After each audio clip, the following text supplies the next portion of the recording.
This morning, here in Massachusetts, the credit unions of Rhode Island, Massachusetts, and New Hampshire had a great opportunity to interact with the newest NCUA Board Member, Mark McWatters. We covered everything from MBLs to exam practices to risk-based capital to interest rate risk. Just had a terrific dialogue with Mr. McWatters on a variety of issues. There's so much happening with NCUA today that our members really wanted to engage Mr. McWatters on these key issues. So I sat down with Mr. McWatters after the session, and we were able to talk about some of these issues one-on-one, and I want to share this with you here today. Mark, I want to thank you for joining us today here in Massachusetts, interacting with credit unions from Massachusetts, Rhode Island, and New Hampshire. It was a great dialogue today. One of the things you spoke about was getting feedback from the system, getting feedback from credit unions.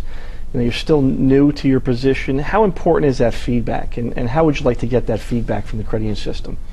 You know, Paul, it's absolutely critical that I walk into this job, I go into the NCUA building, talk about issues. I'm talking to issues with staffers, people who are insiders to the regulatory system.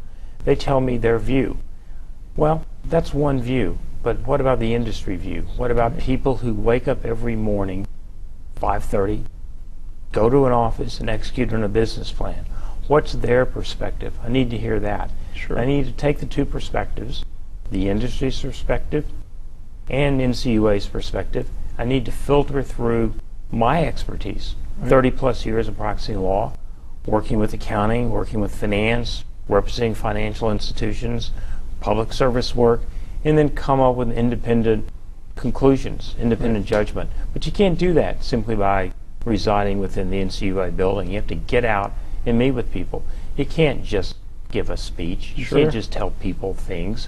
You need to listen to them. You need to ask them questions. You need to ask them different ways where you pull the information out of them. And I think we had a great dialogue today. Sure. Well, that's great. We appreciate that you're taking that approach, and we'll certainly give you all the information you need.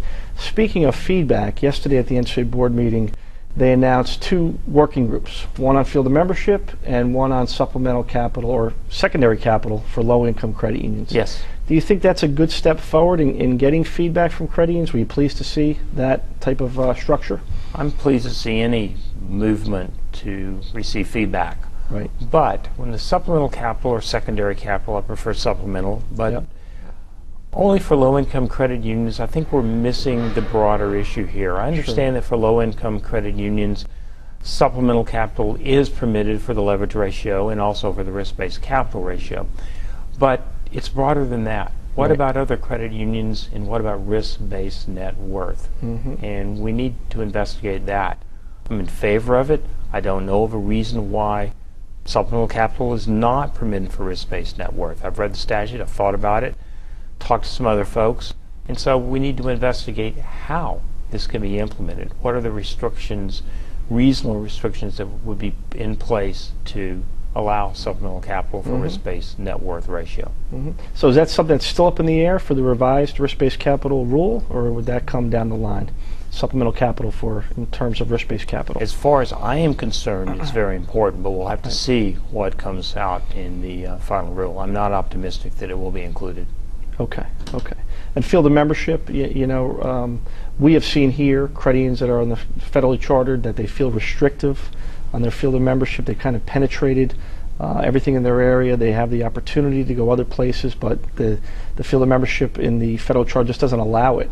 Is that something you think the agency really needs to take a hard look at? We've had some state charters convert, some federal charters convert to state just for that sole reason. Absolutely, and the COA should look at it. Well, there are two issues here. One is a statutory change and one's a regulatory change. The statutory change is more difficult to come by. Sure. That's the best approach. If we could change the statute to allow greater access to different fields of memberships for credit unions, be fantastic. Right. But on the other hand, there are a number of NCUA regulations which we need to take a hard look at, and I'm glad the chair is doing that, and I support that. Sure, absolutely. One of your pushes, Mark, since being on board has been transparency. You've called for transparency with the budget. You've called for transparency in other areas. Do you feel that the agency can get there where they are more transparent with the system, who is the stakeholders in the agency, going forward? I'm trying, Paul. Yeah. It's been a little challenging so far, but I think people are finally beginning to appreciate the transparency or full disclosure issue. Yep. My view is that we are spending other people's money. We're spending other people's money for something that's very important. Safety and soundness is absolutely critical. It is the issue. But if I'm spending your money, if I'm spending your members' money, then I think I should tell them how I'm spending it and maybe even why I'm spending it.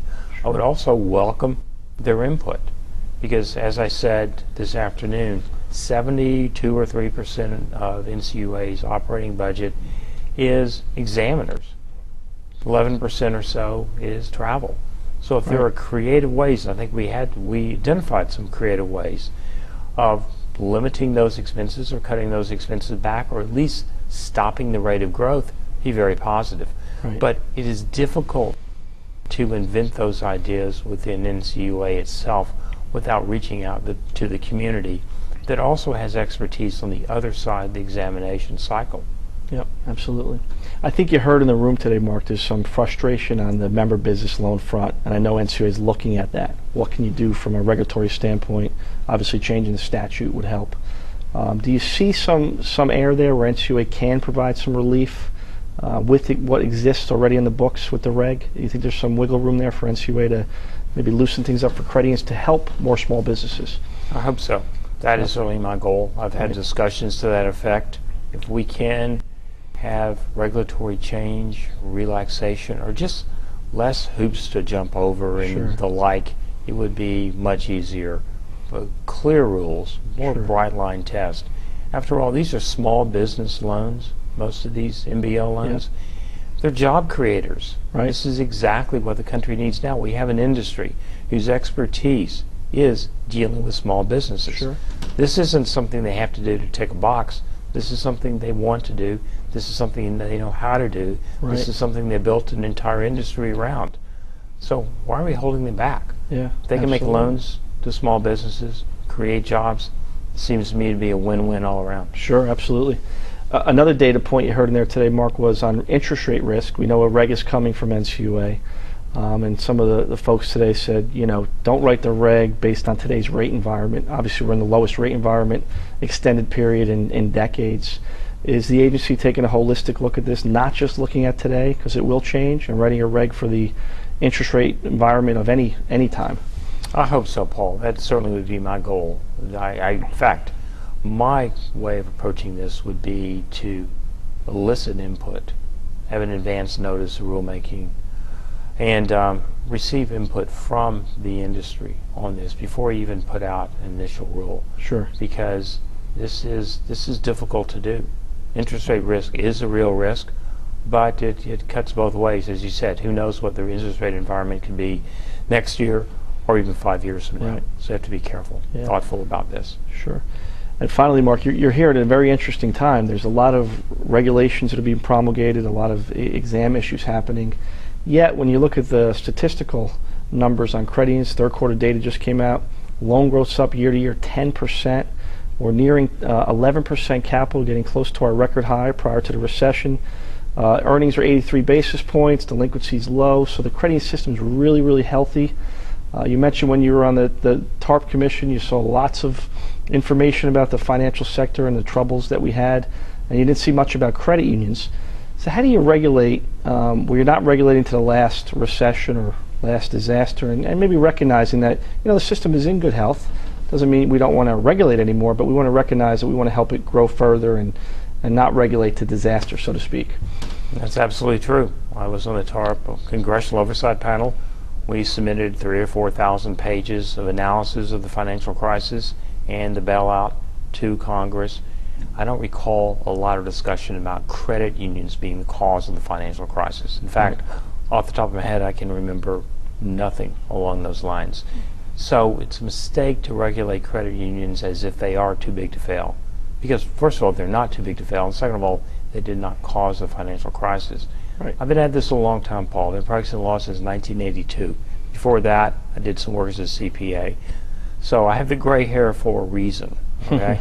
I've seen all manner of financial crises, whether it was S&L or it was .com or if it was LBO or lesser developed country crisis, and now finally this one. So you mentioned the word holistic. I do take a holistic approach to this. I look back and think, what's reasonable what's prudent over a 30-odd year legal practice, and not just simply looking back that my whole knowledge of this started in September 2008. Right. So you're exactly right. I concur with you that we have to look at it from top to bottom. Right. Okay, great. Well, we appreciate your comments, and we appreciate continuing the dialogue with you, and thank you for visiting our great state, and we look forward to working with you more. Thank you very much for the invitation. I enjoyed it. Great. Thank you, Mark. Okay. Thank you.